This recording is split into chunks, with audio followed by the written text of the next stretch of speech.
Hi everybody, welcome to tonight's Meet the Poet. I'm Florrie, I'll be hosting the event this evening, so I'll be directing all of your questions to our two lovely guest poet speakers. So without further ado, let's welcome our speakers to the stage tonight. Hi both. Hello. So tonight we have Joanna Ingham and Darren J. Beaney.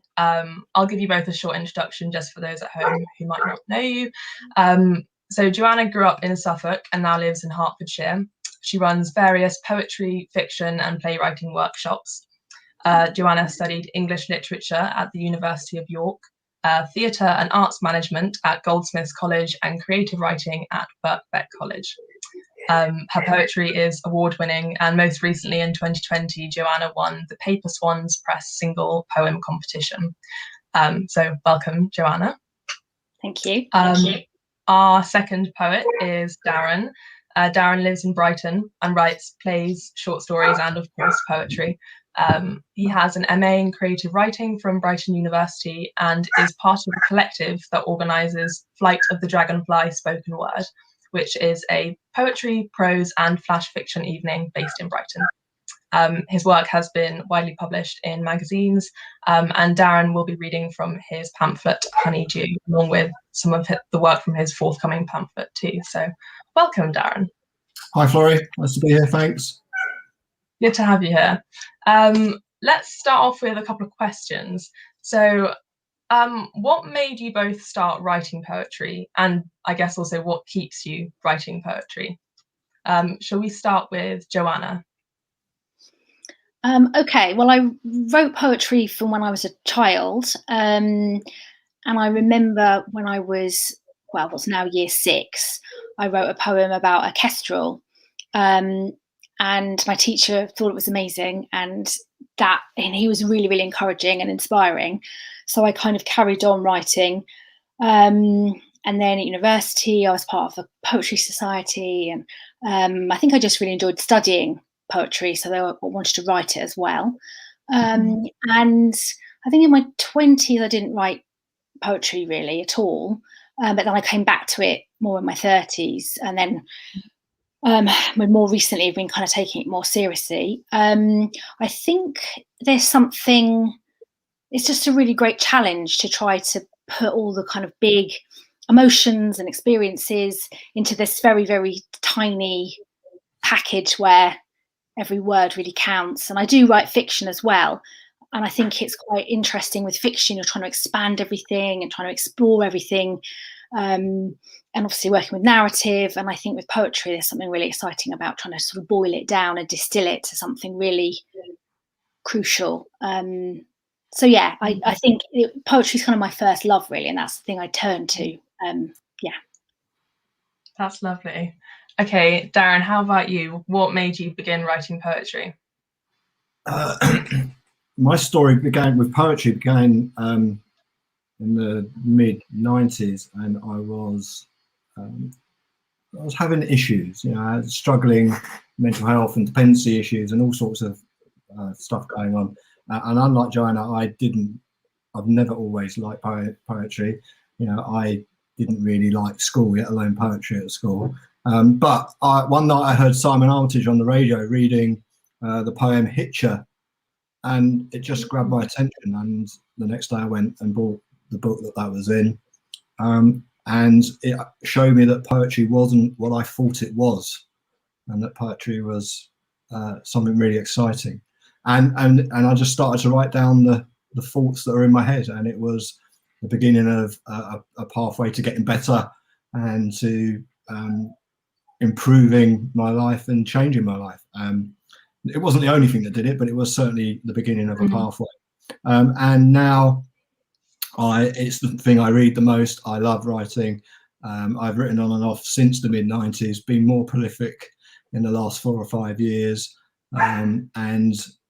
Yeah, just really enjoy it and love now listening to, dare I say, amateur poets, so doing spoken words and things like that, and hearing the abundance of talent and ideas that are out there. And it's just great. It's really inspiring. I love it. I think that's so true as well. It's a really nice thing to be bringing poetry into the modern day, and you saying that you didn't necessarily connect with it at school, but you still managed to find a way into loving it now and making it your own. I think that's kind of the most important thing that poetry can do, is to be made sort of accessible to everybody, really. Absolutely. Yeah. So what would you say both of your writing processes are like? Again, Joanna, let's start with you. Well, I think I can be quite organised. I think there's that sort of belief, isn't there, that in this kind of muse, and you've got to be struck by a muse, and you've got to just sort of wait for it to hit you. Whereas I do think there is something about just saying, right, I'm going to be sitting at my desk at these times, and I'm going to try and write something down, and it might be rubbish, but it might be good. And I quite like trying to set myself deadlines for things and be like, okay, I'm going to try. And over the last year or so, well, it finished in the autumn, but I had a year's funding from the Arts Council. It was called Developing Your Creative Practice Grant, and that was to be mentored by a wonderful poet called Rebecca Goss. And that was really helpful because, that even more so, because I had to give her deadlines and say, right, by this date, I'm going to give you 10 poems. And again, they might not all be the best poems I've ever written, but they're going to be 10, and you're going to give me feedback, and I'm going to do rewrites. And so that was really, really helpful. And I think, and if I don't have someone external to give me deadlines, I try to give myself deadlines and try to give myself structure. And because I'm trying to combine writing with looking after my daughter, I have to be really, I think since she's been around, she's 9 now, but since she's been around, I think I've been better at using the time I've got much more efficiently. I've got, this is my time, I can really focus now. So let's go for it. So I try to be quite structured, I would say. What sort of proportion of poetry would you say that you write that turns out to be anything good, and how much of it do you end up discarding? I think most things have something, most poems I write have something in them which I then go on to use. So even if the poem as it is doesn't work, maybe the idea is something which I'll come back to. Maybe there's a line or two that I really like. Maybe the title, sometimes I've come up with a great title, but the poem is a bit of a letdown. I'm like, oh, that title is so good. So then in the end, maybe 2 years later or something, I'll then write the poem that belongs to that title. So it's, I think everything's got something you can kind of mine and use. So I think some aspect of it can be mined from most of what I write, I think. Okay. And Darren, how about you? How would you say that you're writing, sort of, how do you go about it? I think most of the time, if I've got an idea, I try to run with it as far as I can and get it to as close to the finish as possible. I tend not to park the idea of a poem, because the chances are it won't get revisited if I don't try and take it to some, not necessarily the complete end, but to some sort of near finish. I do like a good prompt, I have to say. I do like to have ideas thrust at me and then try and make that idea fit the way that I think and the way that I write. Over the last couple of years with doing an MA, doing poetry modules, and then my dissertation was poetry, that gave me a theme and something to write to. And part of my process now, and it has been for a long time, is sharing with my critical friends and getting feedback, and most of all with my good mate and fellow dragonfly, Barbara. She's read lots and lots of my stuff, and we're also working on something together at the moment where we've got a prompt and we're working together on trying to produce a few poems. So I think if I have an idea, I try to write it down immediately, because it's apt to get lost if I don't write it down. So having my phone or a notebook is always good, and I try and get back to that idea straight away. But I think through to as far to the finish as I can is my main process of writing. Yeah, that makes sense. Okay, we should probably start reading some poetry. We're going to begin tonight with Joanna. So Joanna, you're reading from your pamphlet Naming Bones. Can you explain a little bit about the inspiration behind this pamphlet and what made you write it? Well, I was invited by Ignition Press, which is part of the Oxford Brookes University Poetry Centre. It's their poetry press, and they just publish pamphlets. And at the moment, it's not like an open submission process, so they just invited me to submit 6 poems. So I did, and they really liked them, and then they invited me to actually have them with them.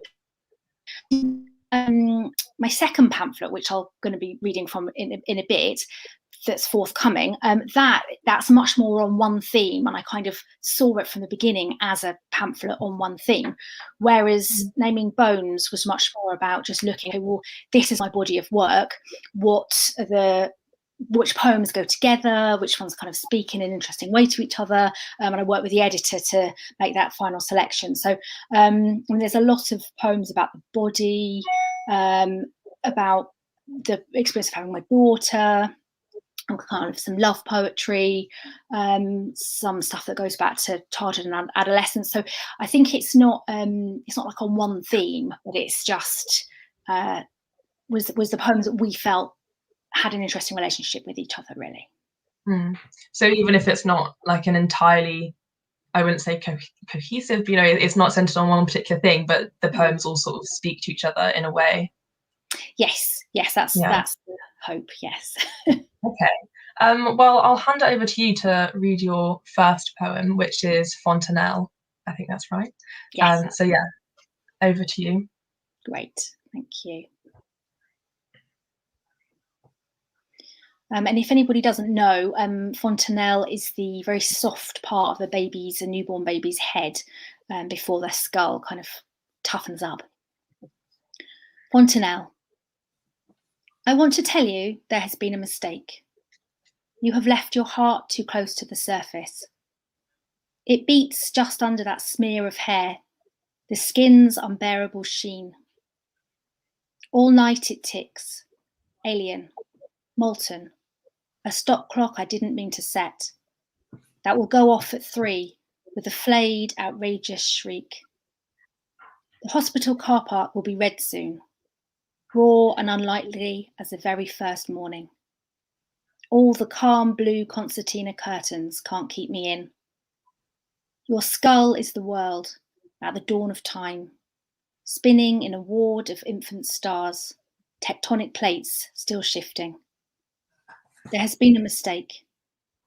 They have left my heart in a plastic cot for anyone to look at. It is smaller than I thought, more helpless and more beautiful.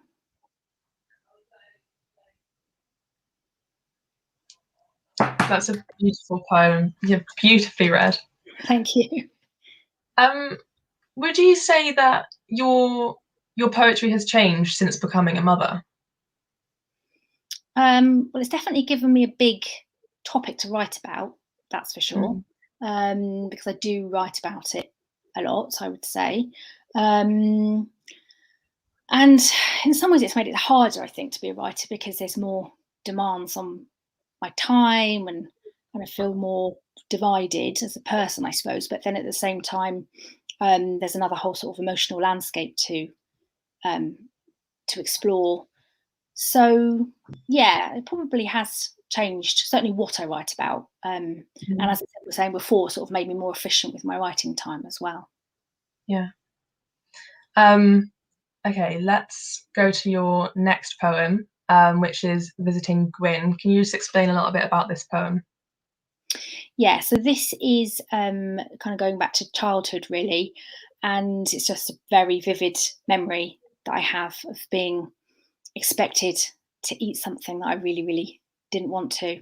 And I also think there's something about the poem which is about sort of trying to find your voice as a writer as well, and your identity as somebody creative. I think that's why I've come back to it and find it interesting. Okay, take it away. Okay, Visiting Gwyn, who was a great aunt, by the way. Visiting Gwyn. She served us tongue, 3 livid discs each on milk blue plates. I watched my mother and my father and my sister tuck in, polite as priests. Gwyn smiled over wet potato. I tried not to think of her ankles under the table, meaty and mottled purple, swelling her tights. Lovely, Auntie, said my mother, an eye on my fork, still wavering, cold in my grip. But my mouth was full suddenly of my own tongue, huge and full of blood, like a creature that would live independently if I could just cough it out.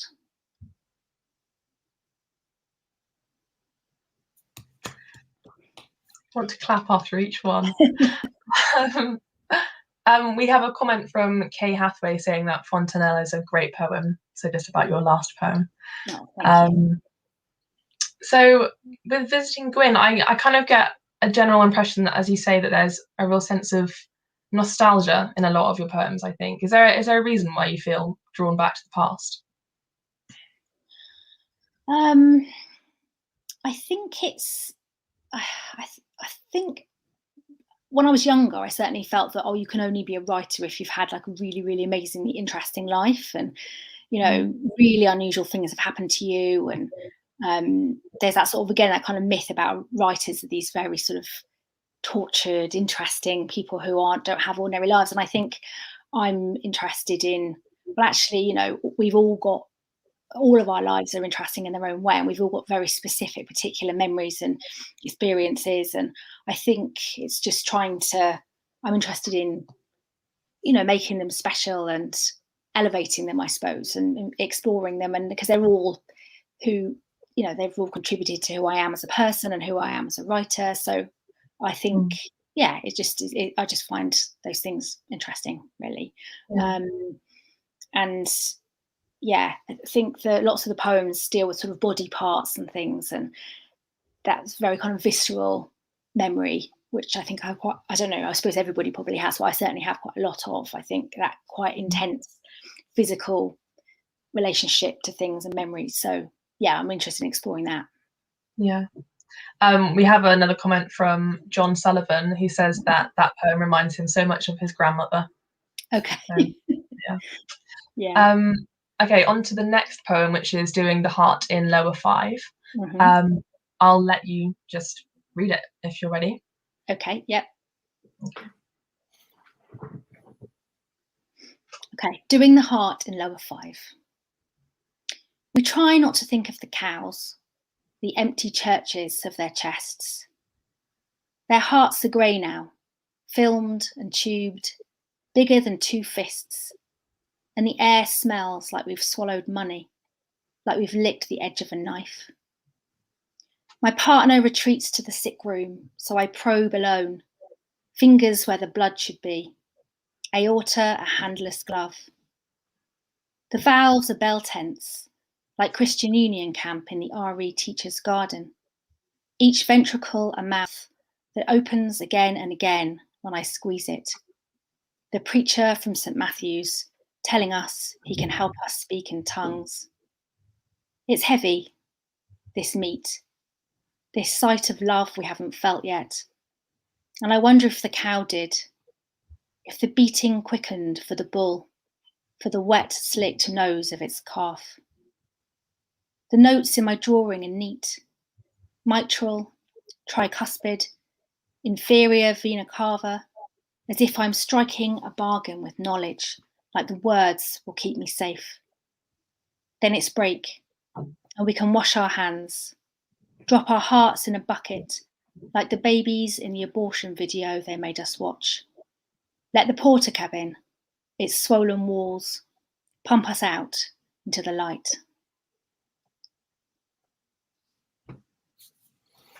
Thank you. Yeah, applaud again. I there are lots of sort of topics in there that I feel like a lot of people would shy away from, but you like bring them to the forefront and give them centre stage. I think it's very gripping in that way. It kind of shocks you in certain places, and sort of I didn't expect certain parts of it, but I really enjoyed that. So when did you write that poem? Maybe 5 years ago or something. Certainly many years after the experiences describing. Yeah. And I think I've definitely got braver as time goes on about writing about things which, you know, maybe are a bit more shocking or a bit more exposing, or, you know, and because I think that's important to write about those experiences and not to be scared to write what you want to write. I think that's true, yeah. Brilliant. Well, thank you for sharing that poem. The next one is Geckos. Can you explain a little bit about this poem?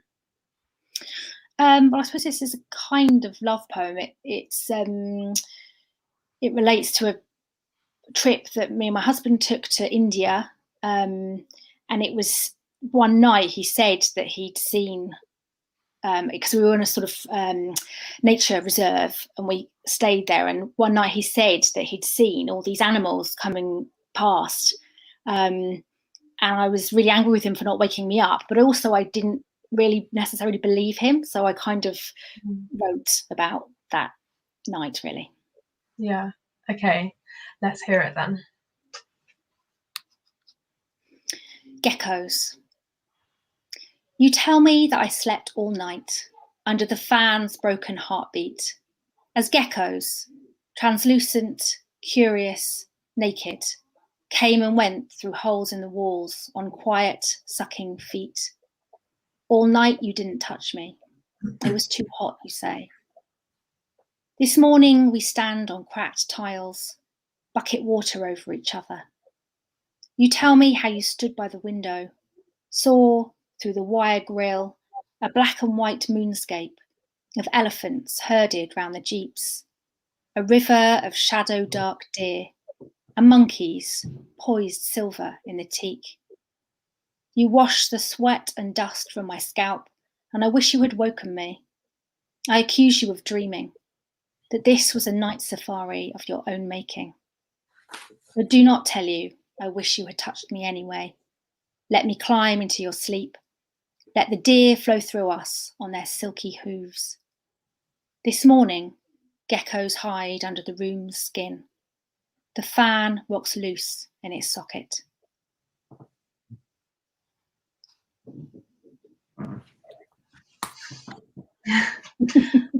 You paint that whole image so beautifully. It's really delicate, but you know, it's very transportive, I think. Good, thank you. Yeah. This is, I suppose, unrelated to that poem, but I was just wondering, do you find that your writing style is influenced by any other poets out there? I think poets, you know, people like Rebecca Goss, Liz Berry, people who very much write about the domestic or about motherhood and things like that. I think they're liberating, because, you know, it's saying, oh, these things are important and you can write about them. I mean, somebody like Sharon Olds, I think, is very inspiring because she's certainly not afraid to go to sort of difficult places with her writing. So yeah, I think I am definitely inspired. I think other poets will give you permission for what you might want to do yourself because they've been there and they've kind of blazed that trail for you to follow in, really. Yeah, lay the path for you. Yeah. Yeah. Okay, I feel like we're moving quite swiftly, but we've got more to get through. So the next poem is You Might Think You Got Away. Can you explain a little bit about this one before we hear it? Well, I thought it was interesting to read it just because it's a prose poem, so it's a bit different. And I think it's obviously very interesting how you put the text up on the screen for people to see. This is, again, just going back to that kind of childhood, adolescent memories and things that kind of make you who you are. And I'm interested in how we address poems. Because lots of my poems are very kind of lyric poems where it's I, and it's very much, I'm going to tell you about myself. Whereas this one, obviously, I think you can tell it is about me, but it's like tries to use a sort of distancing thing of using the direct address you. So trying to play with that really, and play with that sense of identity and how you can never really get away from the place you started, I guess. Yeah. Okay, over to you to read it then. You might think you got away, that your blood isn't pink, thick with frothed sugar from the stall by the arcades, that your eyes aren't fringed by coloured bulbs and scallops, that cranes don't light the dock of your heart. You might say it wasn't you on stage at the Spa Pavilion, dancing to chariots of fire in a green leotard, or eating cake at the Regal after. You're not the kind of person to work for £2 an hour in a shop called Serendipity, selling the Star and Gobstoppers and Rock, the word Felixstowe in its marrow, with a girl called Donna, her postcard tits. Or the kind of person to pick up 50 quid dropped by a coach trip pensioner blowing down the prom and go halves with the boy you snogged under the war memorial because you didn't know you could say no yet. You can pretend you can't remember Crazy Golf, the plastic lion, its hungry mouth, or the machine they had at the leisure centre to make safe blue waves with no shit in them, or the men fishing off the end of the pier as if they thought they could reel in jobs or women, or the Mannings girls, the fairground daughters, hair blonde as California, or the way your daddy smelt after snooker like salt and grey, or the other boy, the one you loved, waltzing you round the community hall in the stiff prow of his arm without looking at you once, or your nana's swimming cap, its rubber blossom bobbing between the tankers. Oh, I really like that. It's got that sort of, it's somehow heavy and light at the same time. I don't know if that makes sense, but the way that all these memories are almost just sort of like floating over the surface, but they're such sort of like heavy things to think about. I think that's fab. So you said that this is written in, it's like a prose poem. Do you find yourself, do you write much prose poetry? I don't write a lot of it, but I certainly write some of it. And I feel that some poems just, because obviously line breaks are such a key issue and a decision when you're writing. And some poems, I think you could be really battling with the line breaks, and then it's just like, oh, actually, I think this is a prose poem because it's got the intensity of a poem, but the line breaks feel arbitrary. They're not really doing anything. They're not, adding anything. So yeah, not much. My new pamphlet, I think, is just going to have one prose poem in it, but it's nice to have that there as, part of your arsenal of possible forms. I think it's good. It's interesting. Yeah, because it works for some poems. That's what it needs to be, I guess. Yes. Both John Sullivan and Kay Hathaway have said that was a great poem, so they really liked it. Thank you. Let's go to your next poem, which is Results Will Be With You as Soon as Possible. I'll let you take it away and read it. Okay. Well, just to give a bit of context with this, so this is from my new pamphlet, and the new pamphlet is all about the experience I had a couple of years ago of having a very ovarian cyst. It's all about the experience I had as I think topics which is might be seen as a bit off.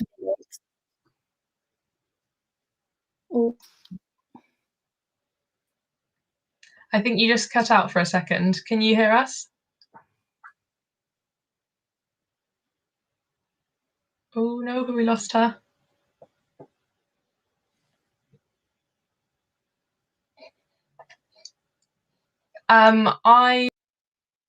If Joanna can't hear us, I can read it out for Joanna, and we can try to get Joanna back on the screen. But I shall read it out. Results will be with you as soon as possible. The week I am dying, I get obsessed with the pond, drag a chair past the alders, take up residence at the margins. I worry about deoxygenation, spend hours researching hornwort, order it online in bunches, which must be weighted down with stones. I speak to men at garden centres, in bubbling fish tank light, insist on native species. I fill the boot with plastic bags of watermint. Forget me not. Spend £15 on a brandy bottle, the only indigenous water lily and named for its alcohol scent. Back at the pond, I wade out in my shoes. The labels say to keep the plants in their baskets, but some things can spread, and it doesn't really matter. I lower the brandy bottle because it needs to live 3 feet down in the tannin brown depths. By August, it will have pushed skywards, broken the meniscus, nudged through its yellow buds. I build log piles for the newts, fret about poplars that drop their flowers, eutrophication which causes a dense and excessive growth of life. And dragonflies, the way they leave their outer casings on the sedge, clutching as if their selves might one day come back. Oh, Joanna, you're back. Yes, I'm really sorry. I'm not sure what happened, but it was very nice to hear you reading it.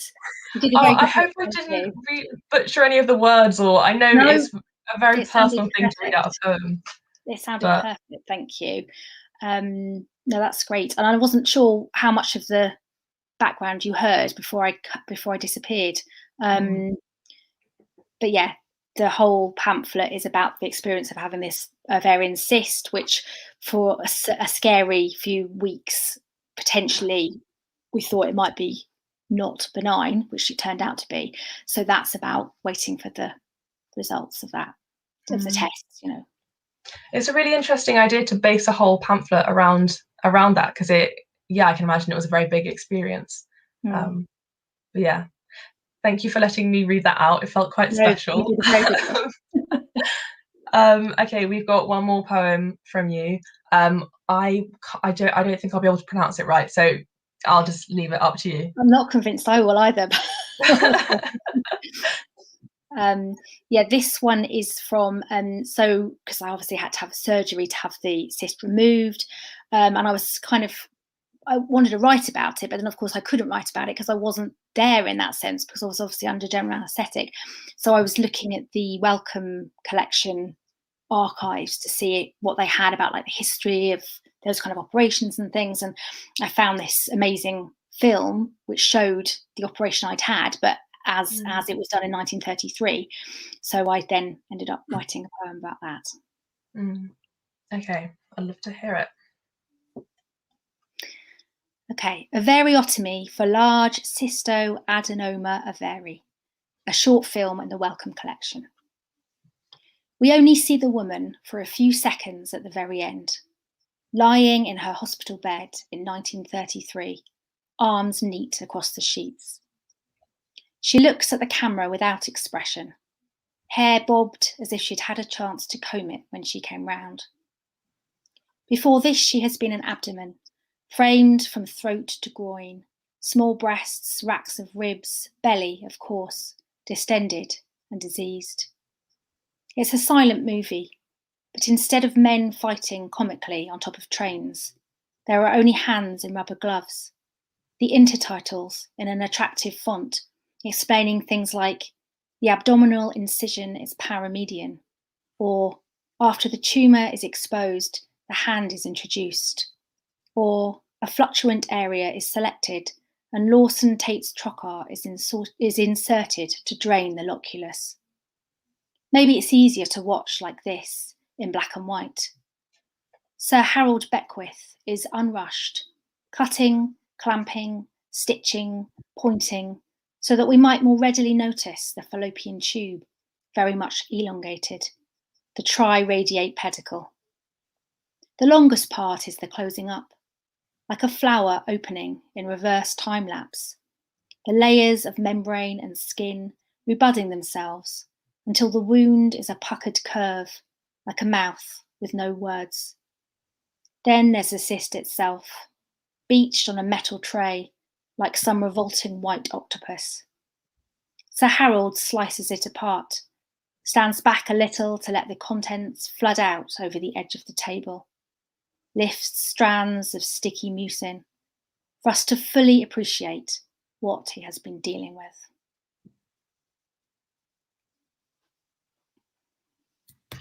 Brilliant, thank you, Joanna. We have one more comment from a viewer on your work. So Catherine Strudwick has said, Your poems are very visual to me and draw me into the scene. This makes your experiences all the more real and alive. I really enjoy your work. Keep going. Oh, So, thank you. yeah. Well, oh, and also John Sullivan has just said that he loves your use of language. Thank you. Very nice. So thank you so much for sharing your work, Joanna. It's been a real treat to hear it. We're going to move on to Darren's poetry now. So Darren, you're going to be reading from Honeydew, your debut pamphlet, and some of your upcoming work. So can you tell me a bit about the inspiration behind Honeydew? Honeydew's inspiration is Joanna, my wife, not Joanna Ingham, so don't be offended, Joanna. Joanna, my wife. And the relationship we have, the life we have together, and how it's grown over the last 20 odd years to where we're at now. There will be more poems to write because we've still got a long way to go, I hope. And I wrote most of the poems in it for a poetry module in my MA. We had to produce an anthology, and I am a sucker for love poetry. I love to read a good love poem, and I thought that's a good enough place to start for the theme of my anthology. So I wrote these poems then with some great help from, as I say, critical friends and from the staff and the academics on the course. So yeah. It's a love dedication to Jo. So am I right in thinking that when you were making this pamphlet, you tried to decide which poems to keep for this pamphlet and which to save for the next one? No, not really. For when the next one came about for the dissertation I had to do, and the theme of my dissertation, the title of the dissertation was "What's Love Got to Do with It," and what love means to blokes, to men, and how romantic can they be romantic? And I had great plans to do lots of interviews, and I decided I'd do the interviews in a pub over a beer, and then COVID came along, so the interviews had to be done via Zoom, still with a beer, virtual pint. Yeah. But unfortunately, instead of getting unknown volunteers, I just had to go to lots of my mates. But anyway, the research behind that and the reading behind that was around, what love has meant to different people, particularly to men over the years through history. And so the follow-up pamphlet was originally called "What's Love Got to Do with It." It's now called "Machinery of Life." And again, it's a lot of love poems, kind of around the history of love, but also still poems around my relationship and what's going on in my life with Jo. Yeah. I don't only write love poems, by the way. Okay. Yeah, I was going to ask. So do you venture outside of love poetry a bit? Oh yeah. I'm trying to find a home for another pamphlet, which is called "Passing Time with the Dead." And as one of another module in the MA, you had to be a writer in residence, and I was the writer in residence at the anatomy lab at the Brighton and Sussex Medical School. So I spent a number of weeks and hours in the anatomy lab behind the scenes as bodies arrived, as they were prepped for a dissection in the dissection suite, talking to students and staff, and just being in the dissection suite on my own with 18 donors, just contemplating. So yeah, not all about love. Very different. It's like from one end of the scale to the other. Yeah, very different. Yeah. Okay, well, let's hear some of your work. The first poem that Darren's going to be reading is called "Evening In." So I'll hand over to you, Darren, to read it. Thank you. Evening in. You have worked your wine glass so hard, it is now exhausted. You cast it aside. The twinkle in your eye has a knowing look of sage about it. You grin, visibly cozy.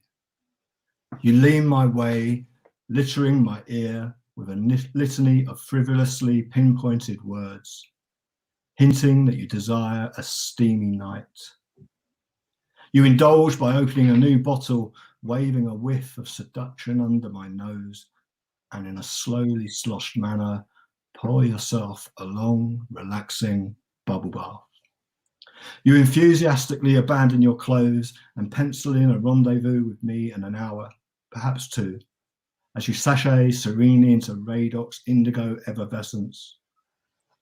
You let your smooth skin soak away, welcoming ripples and crinkles that wash over you, leaving behind a newly laundered, corrugated complexion. And when you've had your fill of humidity, dampness, of being so moist, can take no more of the wetness, can no longer be bothered with lava, you resurface for the encore, turning out an enticing entrance in a flourish of tantalizing toweling, drip, drip, dripping on the parquet floor, each drop reflecting you and your nighttime radiance. To cap things off, we share a special brew. Hooray for Horlicks, bravo for bed. I anticipate page-turning passion, but you are snoring with all your hearts before the first line is even uttered.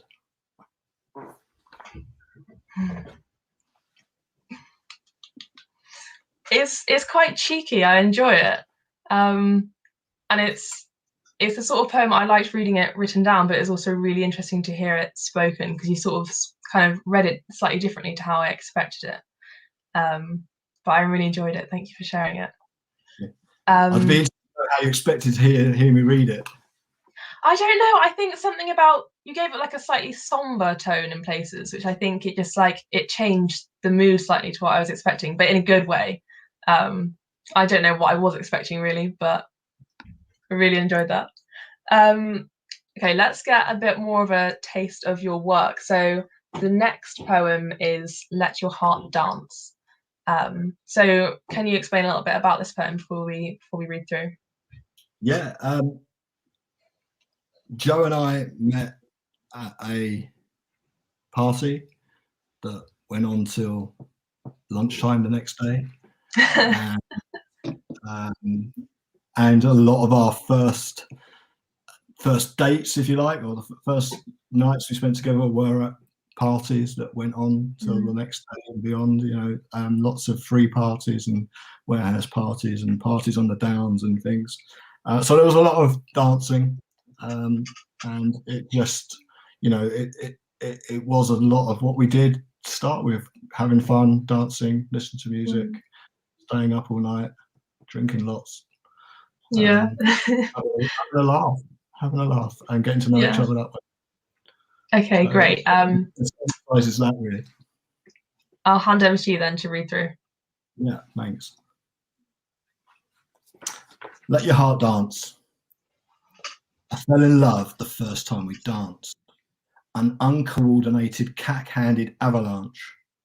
You bounced over on the balls of your fine feet and climbed on, staying put, as coy as a well-heeled, sassy lap dancer. My heart started drumming a repetitive beat, marvellous manic melody. I was blinded by your groovy, glistening glitter ball eyes, felt the fever of your twinkling Travolta smile. I took the lead, resembling a playful, love-lorn puppy. My first left foot kicked my second left foot, and we began to get busy, tumbling toward one another, shaking, rattling and rolling, upsetting the rhythm with our rudeness, showing little regard for tempo or decorum, neglecting our manners as we made our own moves, and I pulled you close, beating up the upbeat as we wrestled and submitted to an arse pinch and smooch-a-thon. We crashed the party, burning up the rave, intensifying the heat of the latest sizzling tunes, gyrated like an uninhibited spin dryer on its last legs until I buckled against your vibrating thighs. The lasting effects of our disco damage choreographed the steps of our destiny as we gasped without resting and kissed without breathing and fell without landing. Little applause. That last line sticks out to me. I love that last line.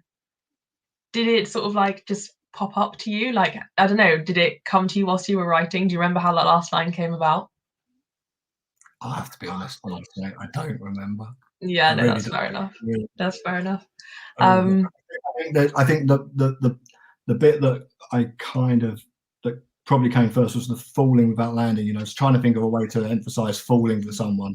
So the two bits, the kiss without breathing and whatever the other one was, I think they followed once I got that notion. But really, I'd be struggling to remember more than that.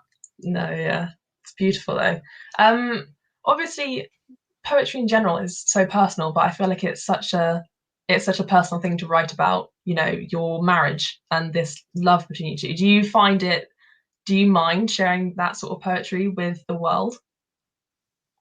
Absolutely not. No. I'm showing off my love for Joe. Honest. That's how I feel. And it's just a way to express it. I mean, in my blurb that you put on the site and in the back of the pamphlet, I describe myself as a hopeless stroke useless romantic. And yeah, I can't get away from that. And I don't mind showing off the way I feel about the person I'm going to spend all my life with. So I'm more than happy to do it. She doesn't get it, but there you go. That's another story. How does she feel about the pamphlet? I mean, she doesn't get poetry. Okay. So I think she gets the fact I've written it for her. So I think, you know, there's a certain level of pride and pleasure there. But what the words, she just doesn't get. Yeah. Well, that's fair enough. There you go. It's my token. Yeah. You win some, you lose some. Okay. Your next poem is "Let's Start Something We Won't Want to Finish." I'll hand over to you to read it. Thank you for it.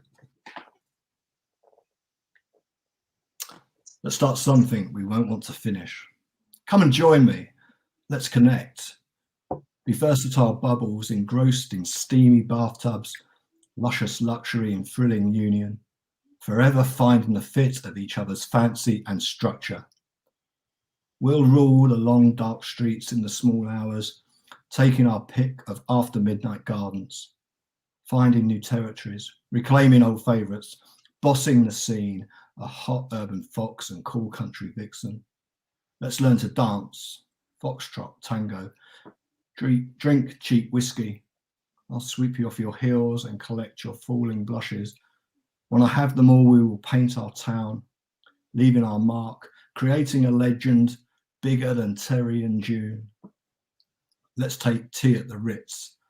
I'll get dressed up to the nines with odd socks and no shoes. I'll nibble the crusts from your sandwiches and blow like a baby's whisper to cool your brew. You can slurp from your saucer while I protect you from those uptight stares. When we leave, we'll take all the cakes. Let's occupy grand houses and start our own cult. I promise to cling to your gospels and we can gossip freely with affection. I will find daily kindling for your lazy rituals. We'll wake each morning to fallen angels and an eternal love powered by the energy of 3 chord guitar riffs.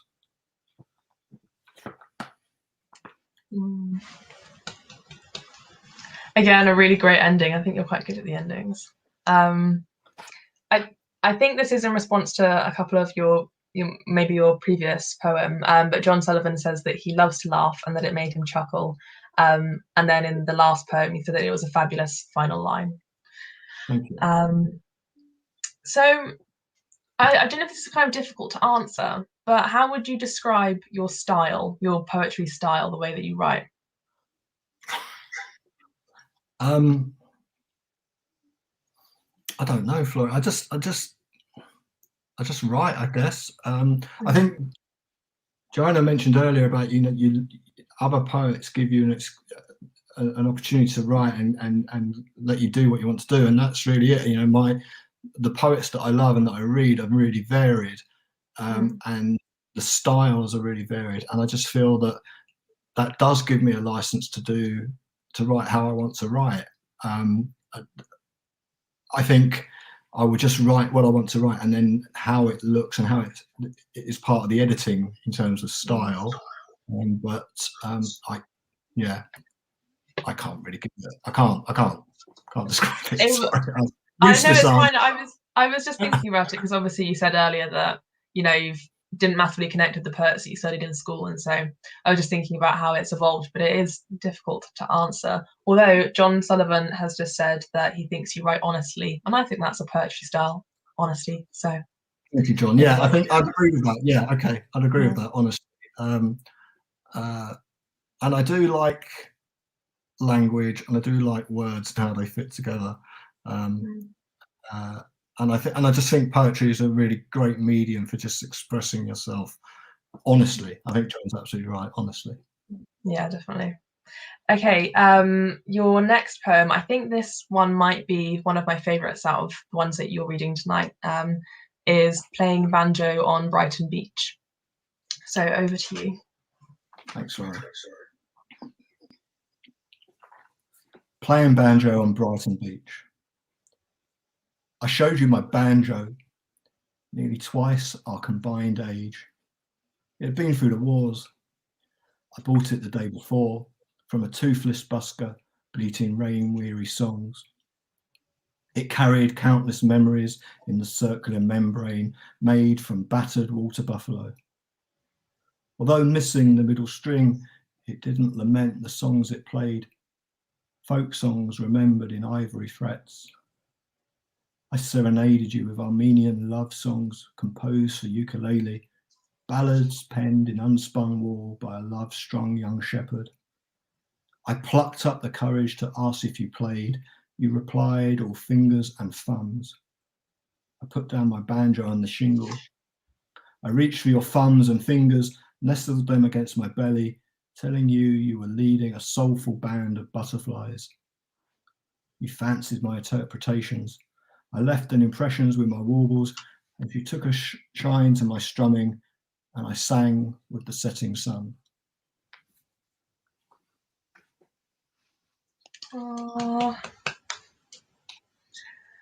It's might just be my favourite one of the ones that you're reading tonight, Darren. It's just something about it is very.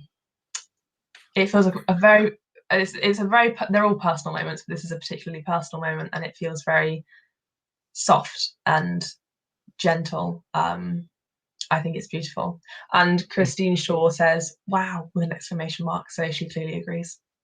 Thank you. That's very kind. Yeah.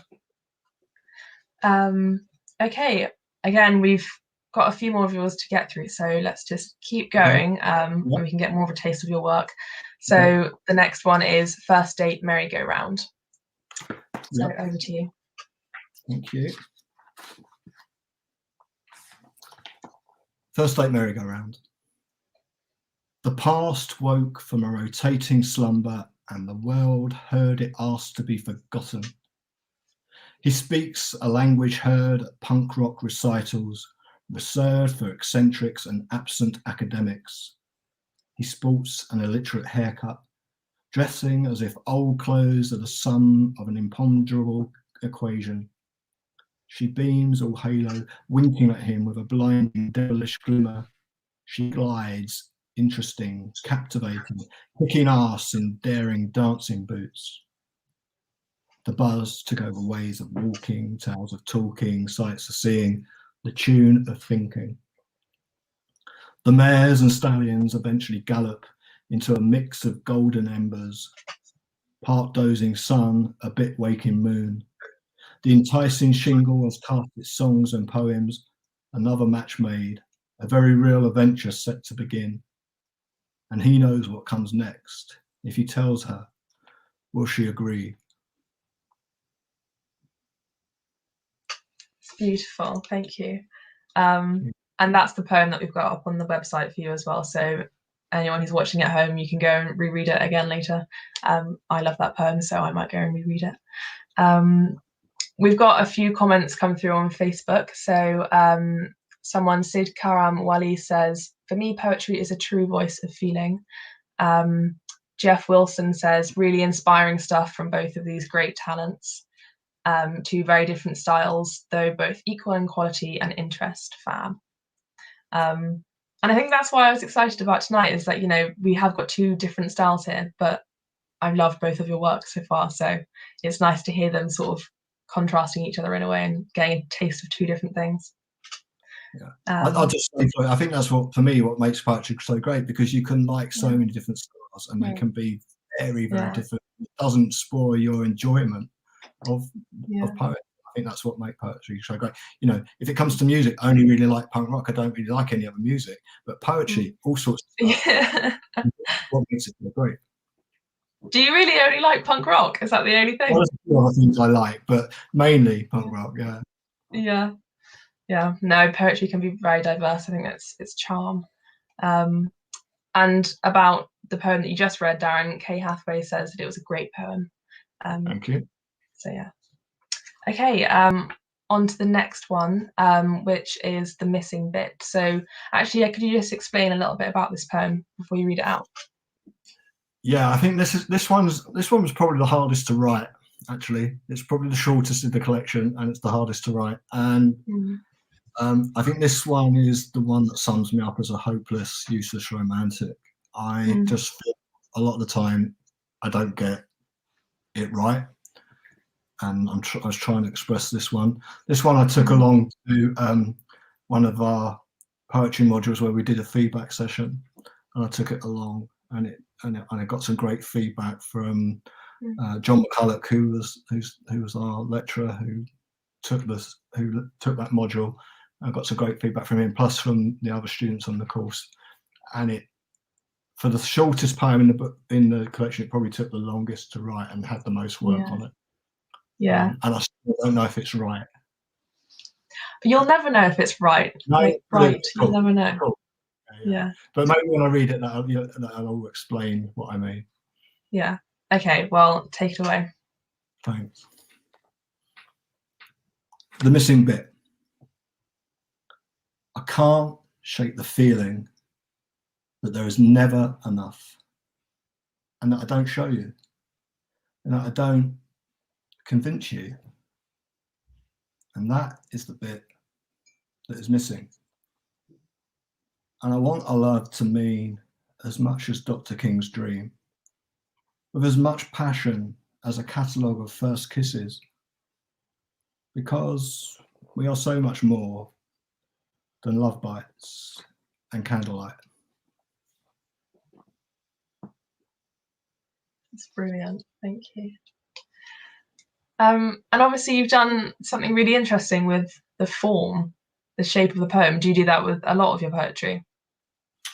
I think that's one of the things I enjoy the most, is how it will look on the page. I think that was certainly one of the things I took from the poetry module and from the lectures that John gave us. John brought along some amazing published poets to show us styles and form, and that was really inspiring and really helped me in how I think and how I write. And I can rarely write a poem that just sits in nice little block stanzas. It might end up like that. I've always got to move it around and create some space and some big line breaks and move things around. To me, that's part of the fun of the experiment with how it looks. Yeah, because it's playful, isn't it? Yeah, absolutely. Okay, we've got one more poem from you, Darren, which is You and Me, Us Two. So I'll let you read it for us. Thank you. You and me, us two. Our love is driven by neat engines of persistence, shuddering to the twitch of our touch, firing the luscious laughter and locomotion of a lifespan together. Our single-minded ambition is the recipe for romance. Our hearts are twisted into love knots, like fresh pretzels baked with tenderness, brushed with strawberry jam kisses. Our warmth is our bond, our relationship simple as a new Puritan, sustained without effort, lazy, as wonderful as bunches of late May daffodils. Our passion is as exciting as Caxton's very first page, printed love song for Cupid. Each day is Valentine's Day, stuffed into our Christmas stocking. Our affection is perfect, a hug and antidote to a processed, low regard world that whirls and pivots in modern angst of mistreated promises and ruined dreams. Our union, our glorious smudge of life, the mark we leave on this realm, floats on sun-drenched glitter clouds of confident hope. Our trust, our fabulous friendship is a composition fit to be played in the magnificent memories of our wedding. Oh, beautiful. Thank you. I really enjoyed that. We have Christine Shaw saying, in response to one of your other poems, saying, "Love bites and candlelight, how lovely." So she liked that line too. Cool. Okay, well, thank you so much for sharing your poetry, Darren. Both of you, it's been amazing to hear both of your work. We have got just one more poem left from each of you as an encore. But before we get to that, I would just like to say that anyone who's watching at home, if you've enjoyed the event tonight, then you can sign up to the poetry mailing list at Homestage, and then you can, keep up to date with any events that might be happening in the future, and we'll notify you in advance. So do sign up if you're interested. But okay, on to your last poems. Although I know I will just say before we move on to that, we have Elaine Green who's commented saying, "Wonderful romantic poetry, Darren. Have loved listening to you read your work." So Thank you. Lots of good feedback. But so yes, Joanna, let's hear your last poem, which is "What Autumn Is For." Lovely, thank you. Yeah, this is the last poem in my pamphlet naming bones. What autumn is for. We choose our leaves. You, a yellow beech, still veined with green. Me, sycamore, its heart a flame-splayed star. Dusk is falling, and across the park, lights blink from the cafe. Bikes thread their paths through the trees. You hold up a leaf, oak this time, half crumbled already, your small hands eager as you push it towards me. I offer cherry, tooth-edged, curled, but cool and smooth with dew. You nod, and we stow our finds like misers. So we make our slow meandering way, bag rustling against the buggy, weightless with gold. You point out the moon, that new thing, and frown to check I am looking. I had not known hours could pass in the patterns of leaves. I had not thought I could surrender myself to this quiet, feet buried in a drift of brown, these hours. Here, I say, triumphant, as I lift a leaf, the bones of a leaf, red-purple lace, fine enough to breathe through.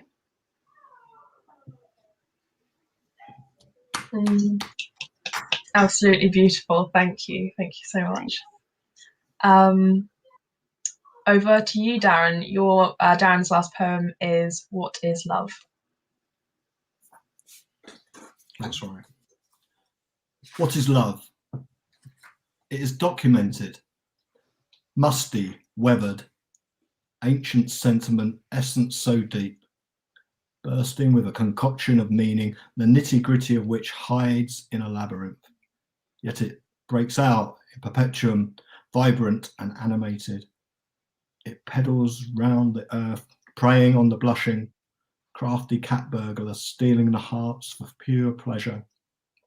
Silent assailant, plundering and destroying. You may stare it in the face for an age before finally putting 1 + 1 together. I remember sighting it in a flash, a day-glow acidic angel dancing on bubbles. It feeds simply off 3 little words that may shoot effortlessly from the lip, sprayed with the ease of spittle or a teasing hint. Where does that simple lyric go when uttered? To the land of meaningless tosh, to live short and die with stale gossip, or flourish, sustaining lifelong work, lasting, bequeathed as a coughing companion. Some live by the sound of those words, contracted to their harmony. Others flaunt them like overinflated cash, buying worthless passion. Love creates jesters, sultans and migrants, decodes high times and mockery. It is who we are, with it or without it. I will be spot on in its proposition. Oh, I loved that. Thank you. Thank you. Well, that's the end of the hour, but a huge thank you to both of you for joining us. I have loved so much hearing both of you read out your work and hearing a bit about your poetry backgrounds. So yeah, thank you for a great evening. Good night, everybody. Thanks, Rory. Thank you.